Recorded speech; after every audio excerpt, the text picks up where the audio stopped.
Hello everyone, welcome back to online learning of English. Students, last time we have learned lesson number 1.3 on wings of courage and also some homework was given to you. I think all of you must have definitely completed it. So today we are going to learn a poem of Unit 1, lesson number 1.4. The name of the poem is All the World's a Stage. Students, before going to the explanation part of the poem, let's start with some warming up. So today we will learn about all the things which are related to 7. For example, the 7 wonders of the world. What are the 7 wonders of the world? Number 1, the Great Wall of China. Next, Christ the Redeemer statue. Next, Machu Picchu. Next, Chichen Itza. Next, the Roman Colosseum. Next, the Taj Mahal and Petra. These are the 7 wonders of the world. Next, we will learn about the 7 continents. Student, this you might have studied in geography also. So, first one is Asia, Europe, Australia, Africa, North America, South America, Antarctica. These are the 7 continents. Next is the 7 colors of the rainbow. What are the 7 colors of the rainbow? Violet, indigo, blue, green, yellow, orange and red. These are the 7 colors of the rainbow. Next we will learn about the 7 notes of the musical scale. What are the 7 notes of the musical scale? Sa, Re, Ga, Ma, Pa, Da, Ni. These are the 7 notes of the musical scale. Next, the 7 seas of the world. This also you might have studied in geography subject. Arctic Ocean, Antarctic Ocean, North Atlantic Ocean, South Atlantic Ocean, Indian Ocean, North Pacific Ocean, South Pacific Ocean. Now next, students, we will learn about the age group and their stages. Which age group falls under which stages? So number 1, birth to 2 years. This age group falls under babyhood and infancy stages. Second, from 3 years to 12 years, this age group falls under childhood stages.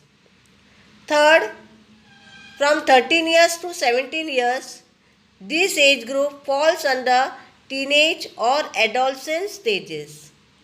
Fourth, from 18 years to about 44 years, this age group falls under adulthood stages.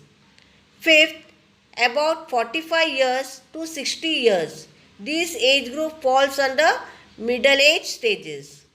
Sixth, 65 years up to 75 to 80 years, this age group falls under senior citizen or elderly person stages. 7. Above 80 years, it falls under old age or also it is called as second childhood. These are the 7 age group. So students, the poem which we are going to learn today is based on these 7 age groups. Proceed to the explanation part of the poem, All the World's a Stage. First, let me introduce about the author. The poem, All the World's a Stage, is written by William Shakespeare, who was one of the greatest poet and playwright in English literature.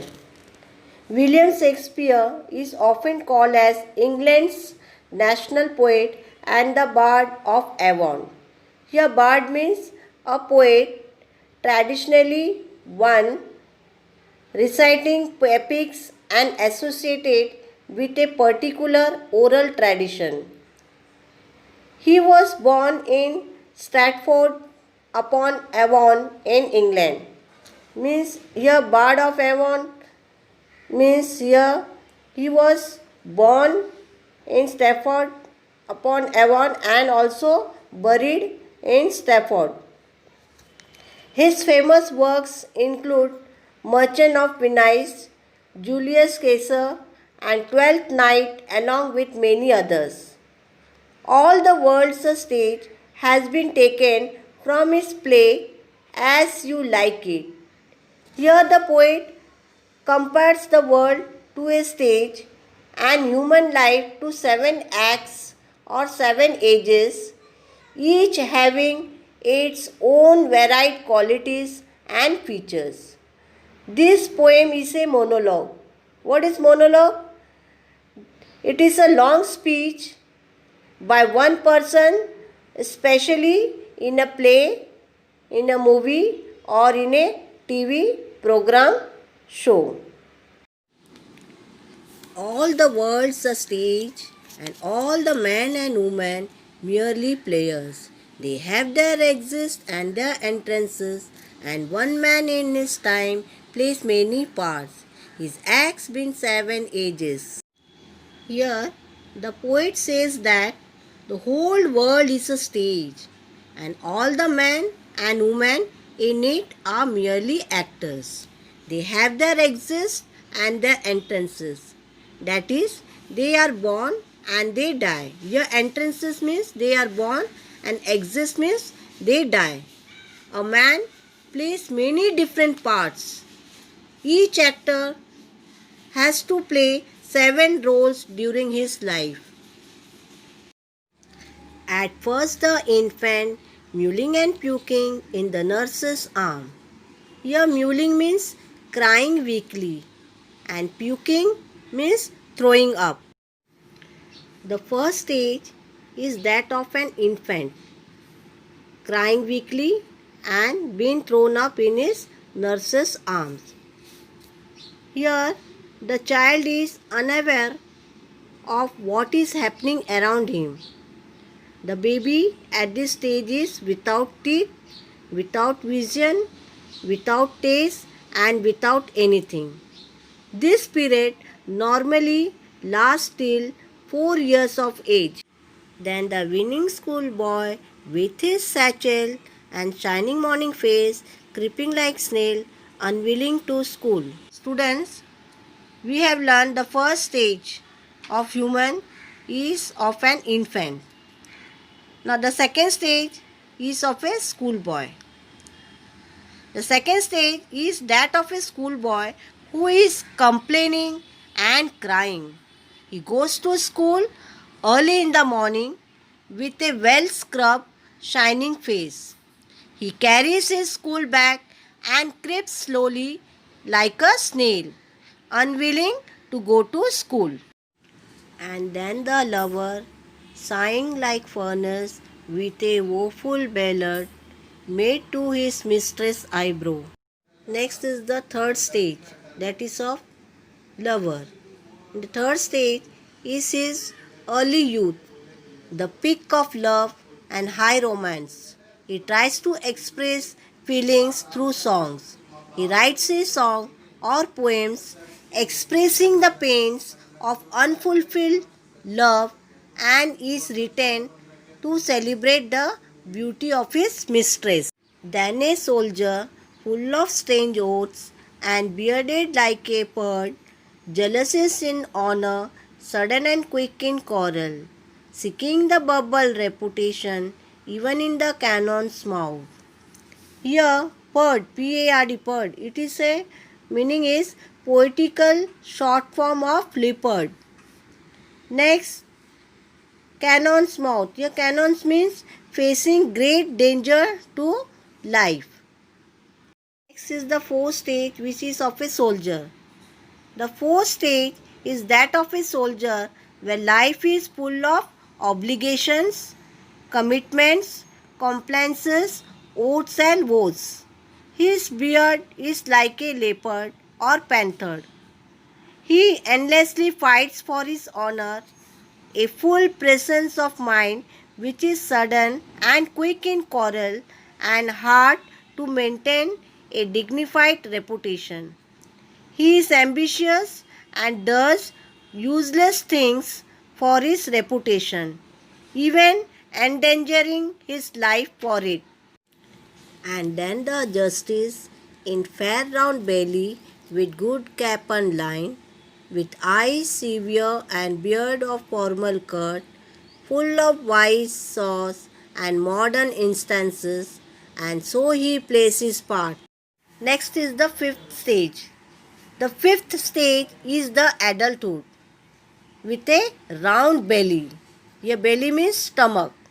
His body develops as he gets matured. He is stern and formal and full of wisdom. He is keen on justice. He is fat and his opinions on bribery, a system which was prevalent at that time. He is full of wise sayings and gives modern examples. He acts like the ruler and passes a judgment on any aspects of life. The sixth stage shifts into the lean and slippered pantaloon with spectacles on nose and pouch on side. His youthful horse will save a world too wide. For his shrunk stank and his big manly voice, turning again towards childish treble pipes and whistle in his sound. This is the sixth stage, which is of old age. In the sixth stage, man has become old with thin legs, in slippers and loose pants. He has spectacles on his nose and a pouch by his side. The close-fitting stockings which he had saved from his younger days are now too big for his thin legs, which have shrunk with age. His loud voice, which was once manly, has now become childish and shrill. There are whistling sound when he talks. Last scene of all that ends this strange eventful history is second childishness and mere oblivion. Sans teeth, sans eyes, sans taste, sans everything. This is the last stage of man's life. In this stage, he changes from his old age to the oldest one. This is a strange stage of life. In this period, all the life which has been previously full of strange events comes to an end. Man becomes child once again. This is like his second childhood. In this stage, he is childish as well as childlike. At this stage, he forgets almost everything. His memory becomes very weak. He loses teeth, eyesight and taste. He is without everything. This is the stage in which he completes the drama of his life and leaves the stage of this world for the next. Students, the explanation part of the poem is over. In the previous lecture, I have already explained you some figure of speech like simile, metaphor, personification, repetition and alliteration. So today also we will learn some figure of speech. So the first figure of speech, which is to be pronounced as onomatopoeia. So it is pronounced as onomatopoeia, which refers to words whose pronunciations imitate the sounds they describe, like a dog's bark, which sounds like oof. So oof is an example of onomatopoeia. So onomatopoeia can be used to describe the gears of machines working, the horn of a car honking, animals croaking or barking, or any number of other sound. For example, pitter patter falls the rain.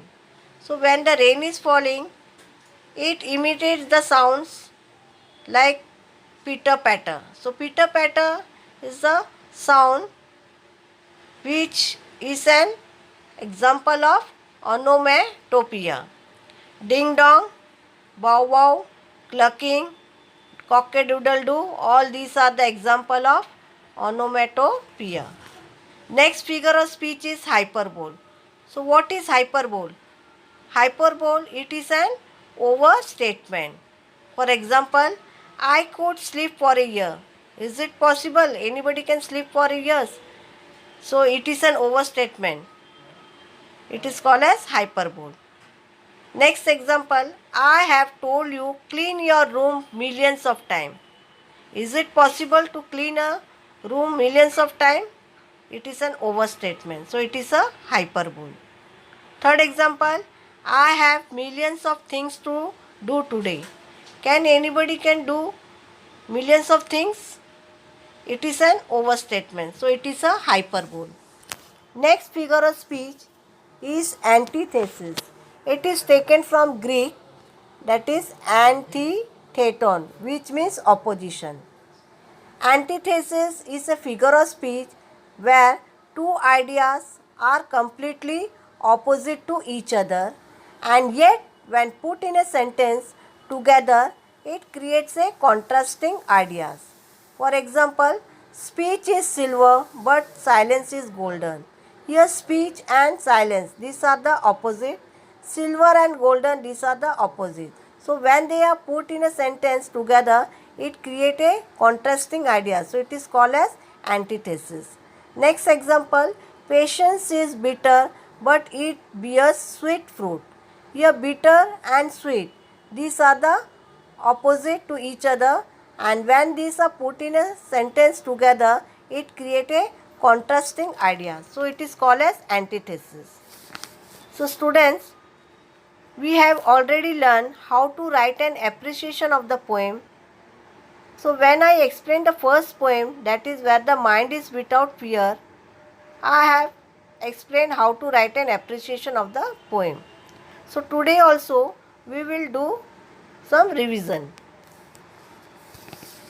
So when you are writing an appreciation, see that it carries a 5 marks. So you have to write 5 points. What are the 5 points? First point, the title of the poem. Second, the poet's name. Third, rhyming scheme. Fourth, figure of speech. And the last one, fifth, is the central idea or theme of the poem. And you will not write the appreciation of the poem in a point wise, like 1, 2, 3, 4. Don't give like this point. You will write, it is to be written in the form of a paragraph in the examination, and it is to be written in 3 paragraphs. So how you will write? On the center you will write the name of the poem, title of the poem. Suppose this poem is about all the world say stages. So you will write all the world say stages, underline that part and put that in opening inverted comma and closing inverted comma. Then come to the left hand side, leave some space and then start writing the first para. In the first para, you will write the title of the poem and the poet's name. Then change the para. Second para, you will write the rhyming scheme and figure of speech, and you will highlight the points. So presentation is very, very important in the examination to score a good marks. Third para, you will write the rhyming scheme and the figure of speech. And third para, you will write the central idea or the theme of the poem. So how the marks are distributed? For title of the poem and the poet's name, it carries 1 mark, half of mark each. And for rhyming scheme, 1 mark, figure of speech 1 mark, and central idea or the theme of the poem, it carries 2 marks. So total 5 marks. So highlight it if you want full marks. So you can get full marks if you write the appreciation in a paragraph. Presentation should be good. Highlights wherever it is necessary. Thank you very much. Hope students you might have understood the poem. Thank you very much.